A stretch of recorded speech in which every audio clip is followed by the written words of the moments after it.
Para fazer contato com o evangelista Jacinto Machado, ligue para 0 operadora 11 5663 4759. Muito obrigado por sua atenção. O Senhor te abençoe e te guarde, e faça resplandecer sobre ti o seu rosto.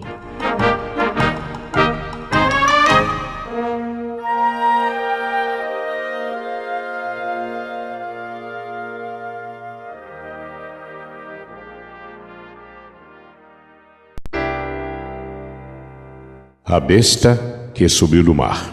Eu pus-me sobre a areia do mar, e vi subir do mar uma besta que tinha 7 cabeças e 10 chifres, e sobre os seus chifres 10 diademas, e sobre as suas cabeças um nome de blasfêmia.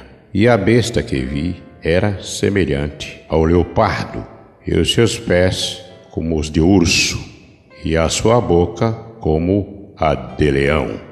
E o dragão deu-lhe o seu poder e o seu trono e grande poderio. E vi uma de suas cabeças como ferida de morte, e a sua chaga mortal foi curada. E toda a terra se maravilhou após a besta, e adoraram o dragão que deu à besta o seu poder. E adoraram a besta, dizendo: quem é semelhante à besta? Quem poderá batalhar contra ela? E foi-lhe dada uma boca para proferir grandes coisas e blasfêmias. E deu-se-lhe poder para continuar por 42 meses. E abriu a sua boca em blasfêmias contra Deus, para blasfemar do seu nome e do seu tabernáculo e dos que habitam no céu. E foi-lhe permitido fazer guerra aos santos e vencê-los.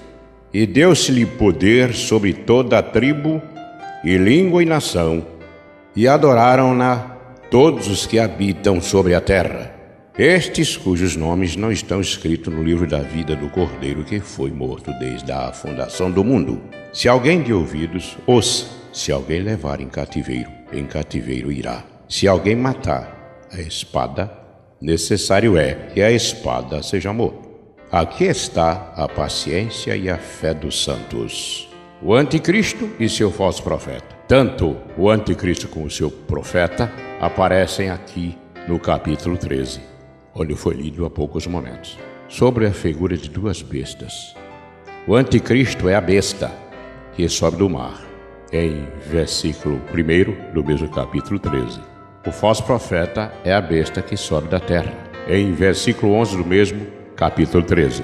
O anticristo é assim chamado por 2 razões. Ele se opõe a Cristo no sentido de resistir e hostilizar, mas também se chama assim porque procura imitar a Cristo no seu papel de redentor. Satanás estará na terra já durante a primeira metade da 70ª semana, mas não se revelará como o anticristo até a metade da semana, quando cancelará sua aliança com Israel. As 2 testemunhas profetizarão durante a primeira metade da semana, quando ele as perseguirá e as matará. É provável que nesse tempo a besta coloque sua imagem no templo já reconstruído em Jerusalém e exija a adoração à sua pessoa. A segunda besta, ou falso profeta, procura imitar o Espírito Santo, como veremos ao estudarmos sobre ela neste mesmo capítulo. A besta que subiu do mar, o anticristo, do versículo 1 até o versículo 10, do mesmo capítulo 13. Primeiro, uma besta.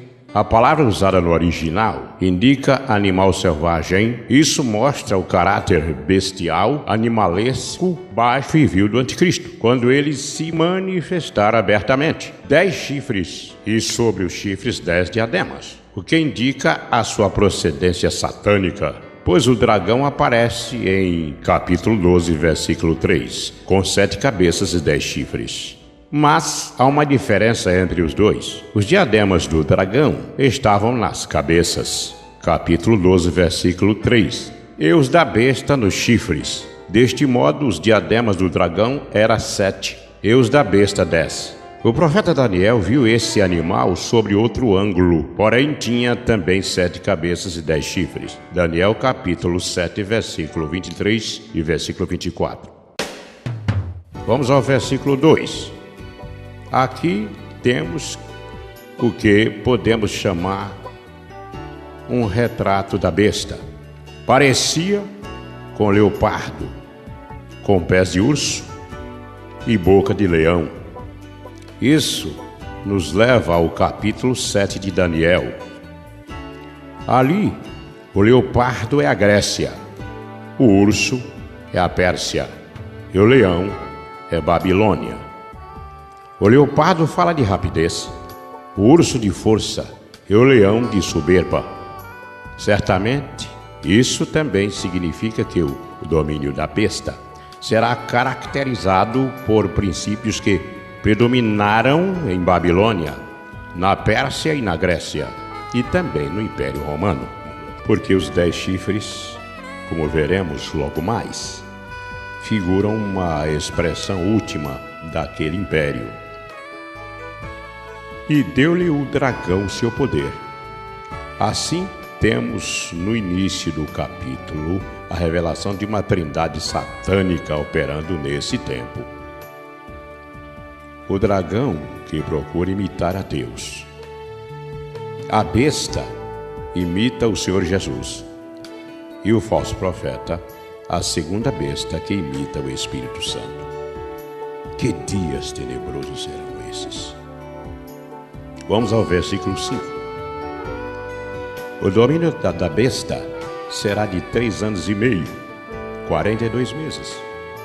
Diz o versículo: foi-lhe dada uma boca que a besta terá inigualável habilidade de influenciar as massas, a ação com seus discursos inflamados, com os modernos meios de comunicação por satélites, alcançará o mundo todo com sua demagogia saturada de poder maligno. Vamos ao versículo 7. Os santos aqui são aqueles que crerão durante a grande tribulação. Judeus e gentios, eles morrerão como mártires. A superigreja mundial, encabeçada pelo falso profeta, matará nesse tempo muito dos santos. Apocalipse, no capítulo 17, versículo 6. Então vi a mulher embriagada com o sangue dos santos e com o sangue das testemunhas de Jesus. Versículo 8. Do cordeiro que foi morto desde a fundação do mundo. Significa que cada cordeiro que era imolado como sacrifício no Antigo Testamento, desde o primeiro que Abel imolou, Gênesis no capítulo 4, versículo 4, era uma prefiguração do Cordeiro de Deus que tira o pecado do mundo. São João no capítulo 1, versículo 29. Portanto, Cristo e sua obra redentora é o tema central das Escrituras. Em 1 São Pedro, no capítulo 1, versículo 20, confirma isto: conhecido com efeito antes da fundação do mundo, porém manifestado no fim dos tempos por amor de vós. A besta que subiu da terra, o falso profeta. Está no mesmo capítulo 13, versículo 11 até o versículo 18. Ele é chamado por esse nome em 3 lugares do Apocalipse. Capítulo 16, versículo 13, capítulo 19, versículo 20, capítulo 20, versículo 10. Vamos ao versículo 11. Possuía 2 chifres. O chifre é símbolo de poder em qualquer sentido.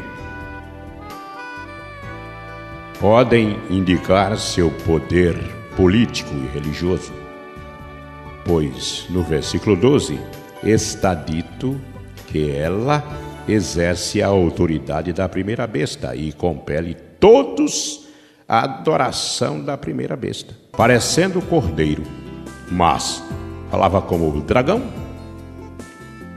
A segunda besta é descrita como cordeiro, o que indica o seu caráter religioso, que é confirmado pelo seu título, falso profeta. Profeta de quê? Só pode ser de uma falsa religião. Vamos ao versículo 12 e o versículo 13. A leitura desses versículos mostra que haverá muita religiosidade naqueles dias.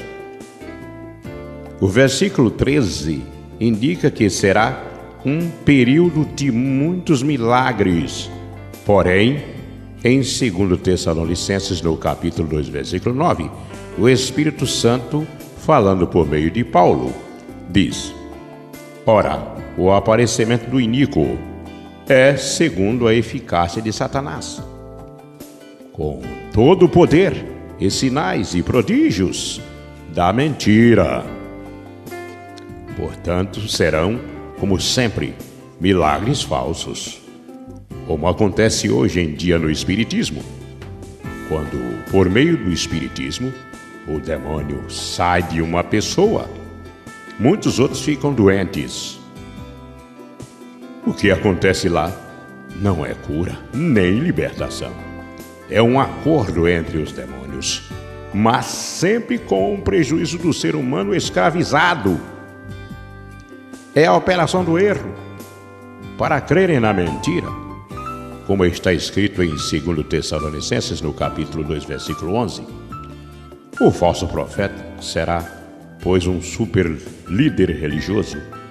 Pelos versículos 12 e 15, vê-se que ele promoverá uma religião universal em torno da primeira besta. O movimento religioso do ecumenismo, já bem configurado por toda parte, visando unir todas as igrejas, aceitando pessoas de todas as procedências religiosas, bastando que creiam em Deus. Está aí. O palco já está armado, viu, meus irmãos? Só faltam os atores para o drama. Vamos ao versículo 15. A imagem da besta falará. Sim, falará como atualmente os demônios falam através dos médiuns espíritas.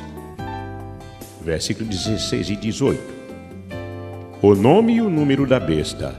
Será fácil saber isso pelos que estiverem aqui quando a besta surgir no cenário mundial. Para nós, os salvos, aguardamos o arrebatamento da igreja, muito antes da manifestação desse anticristo. Número de homem. Versículo 18. A besta não será o diabo, nem um homem ressuscitado, mas um homem personificado, o diabo. 3 coisas são ditas dela. No versículo 17. Sua marca, seu nome e o seu número. O número 666 é o número de homem ou humano. Vamos ver no versículo 18. O homem foi criado no 6º dia. Ao homem foi determinado que trabalhe 6 dias na semana. O escravo hebreu servia por 6 anos de cada vez. O homem cultivava a terra por 6 anos de cada vez. Encontramos o número 666 no Antigo Testamento, mas sem qualquer relacionamento com o da besta. 1 Reis, no capítulo 10, versículo 14. Segundo as Crônicas, no capítulo 9, versículo 13. Muitos, através dos tempos, têm encontrado o número 666 nos nomes de muitas personagens da história, mas tudo não passa de especulação. Conclusão sobre as 2 bestas. Estes 2 homens de que acabamos de tratar representam dois grandes movimentos mundiais nos últimos dias dos tempos dos gentios. Uma confederação de nação para fins políticos e uma confederação também mundial de igrejas para fins religiosos. Observando com atenção a profecia, vemos que os tempos dos gentios começaram com a adoração compulsória de uma imagem idolátrica. Daniel no capítulo 3. E findarão, como acabamos de ver, com a adoração também compulsória de uma imagem, desta vez da besta, o último governante mundial dos tempos dos gentios.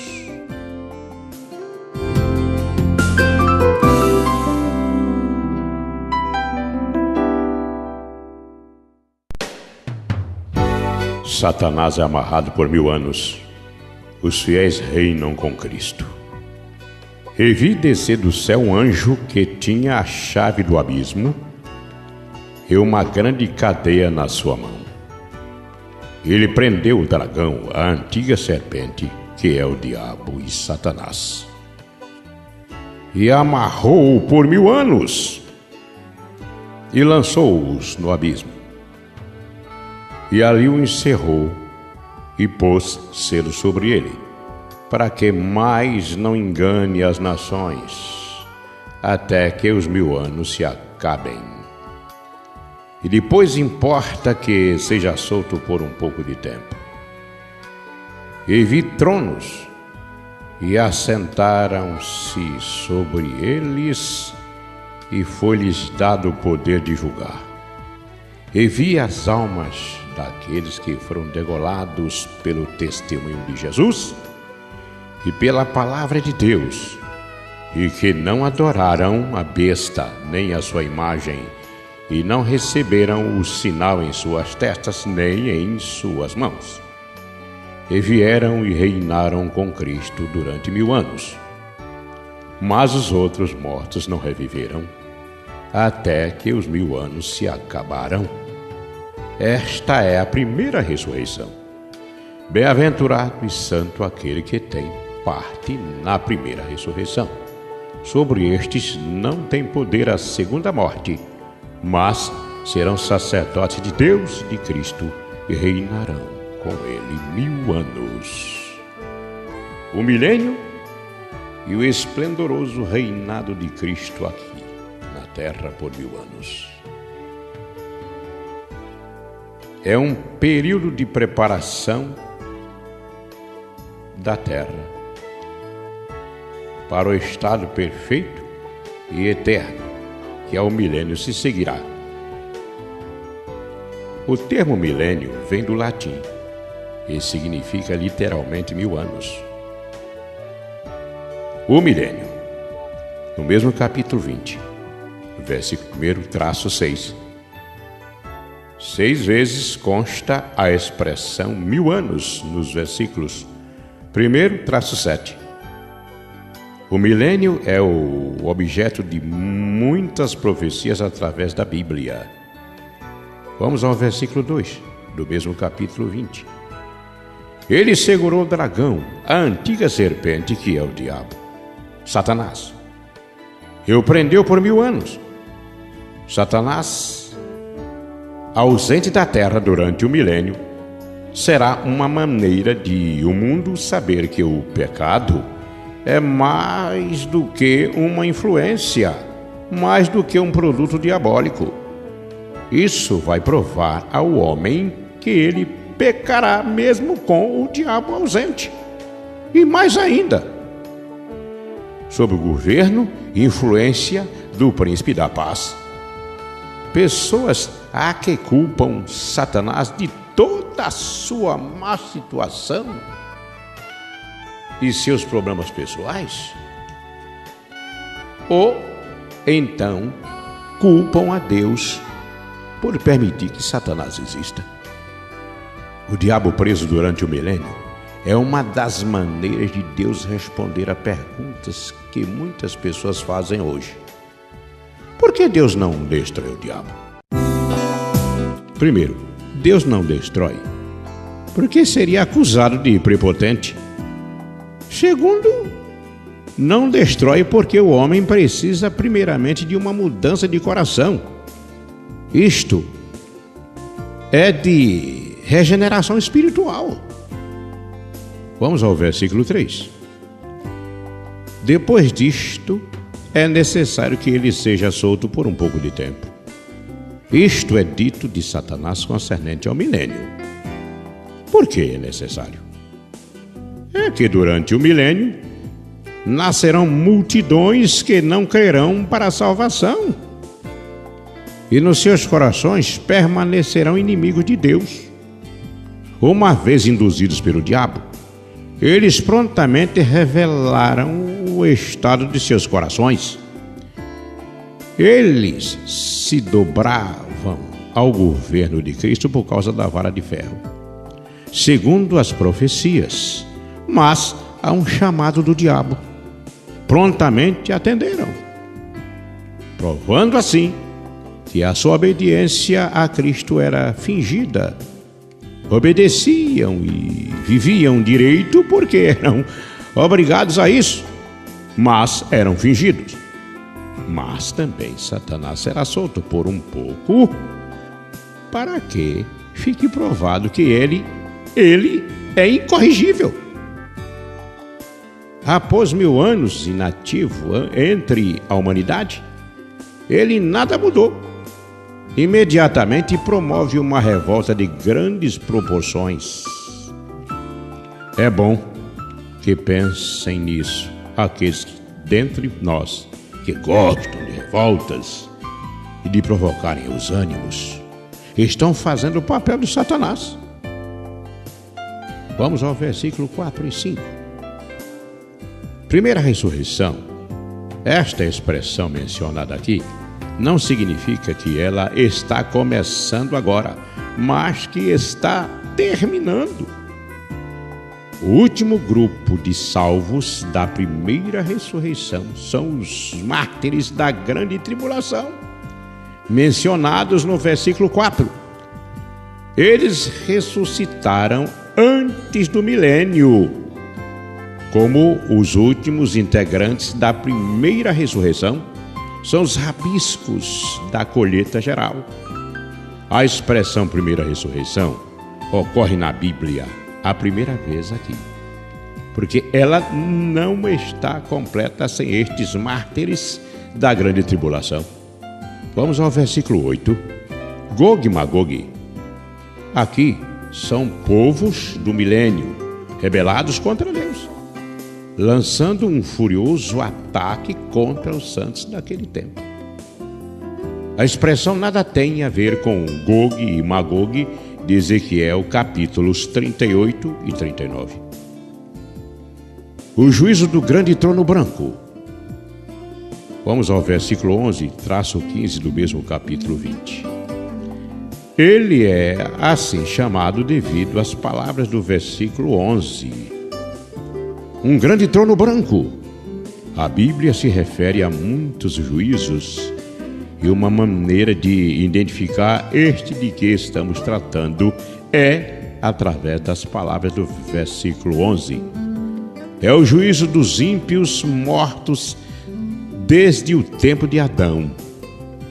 Parece que os justos da época milenial não morrerão, porque neste juízo, ao findar o milênio, só os mortos ressuscitados comparecerão.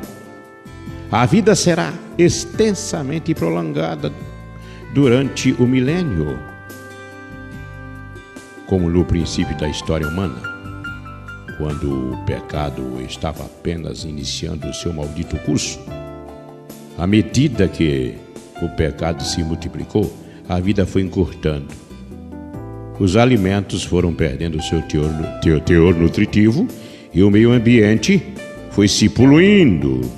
Tudo isso combinado reduziu a vida humana. No milênio será diferente.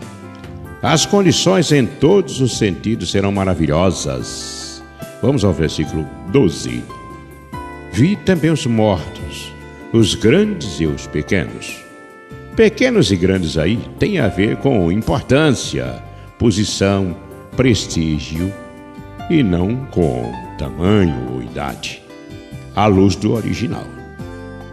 Conforme que se achava escrito nos livros, são os livros dos atos dos homens. Nada que se passa deixa de ser registrado ali. Certamente, isto é parte do ministério dos anjos. Vi os mortos. Estarão ali ressuscitados, com o mesmo corpo que tinham quando morreram.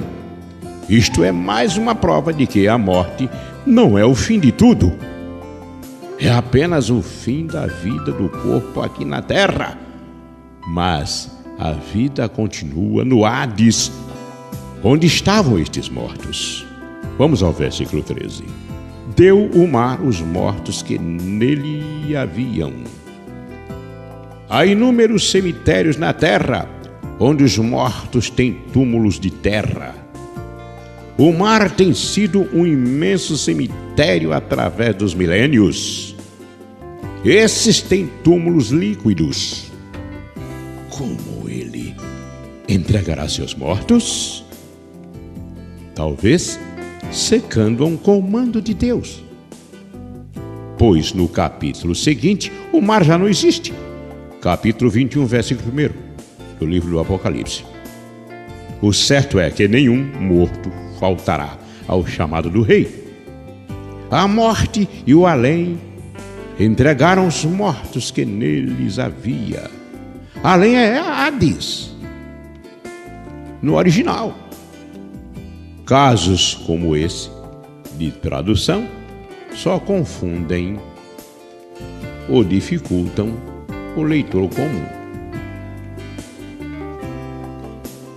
Deviam traduzir como está na tradução brasileira.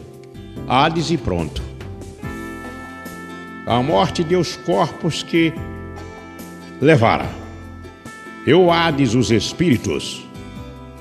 Isto significa que a parte material e a espiritual do homem se reuniam para o juízo.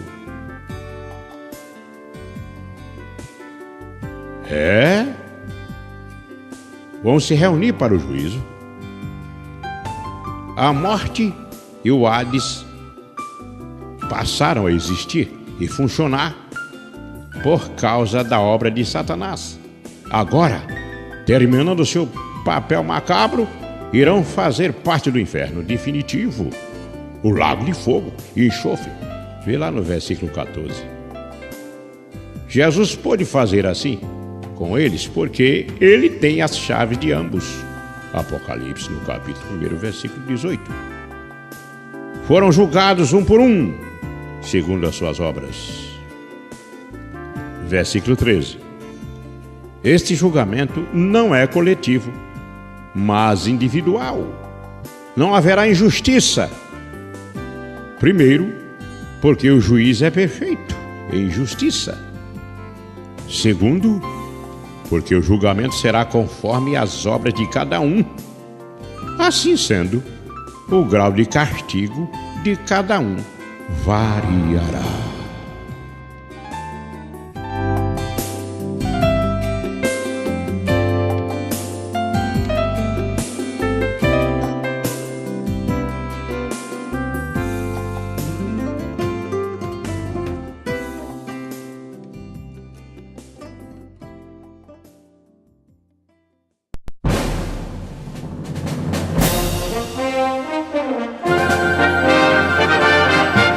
Nós temos imensa satisfação em apresentar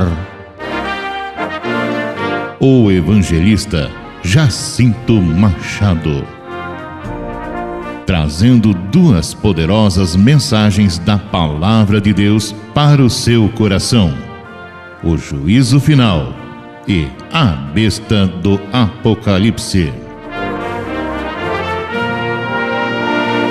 Ouçamos atentamente o evangelista Jacinto Machado.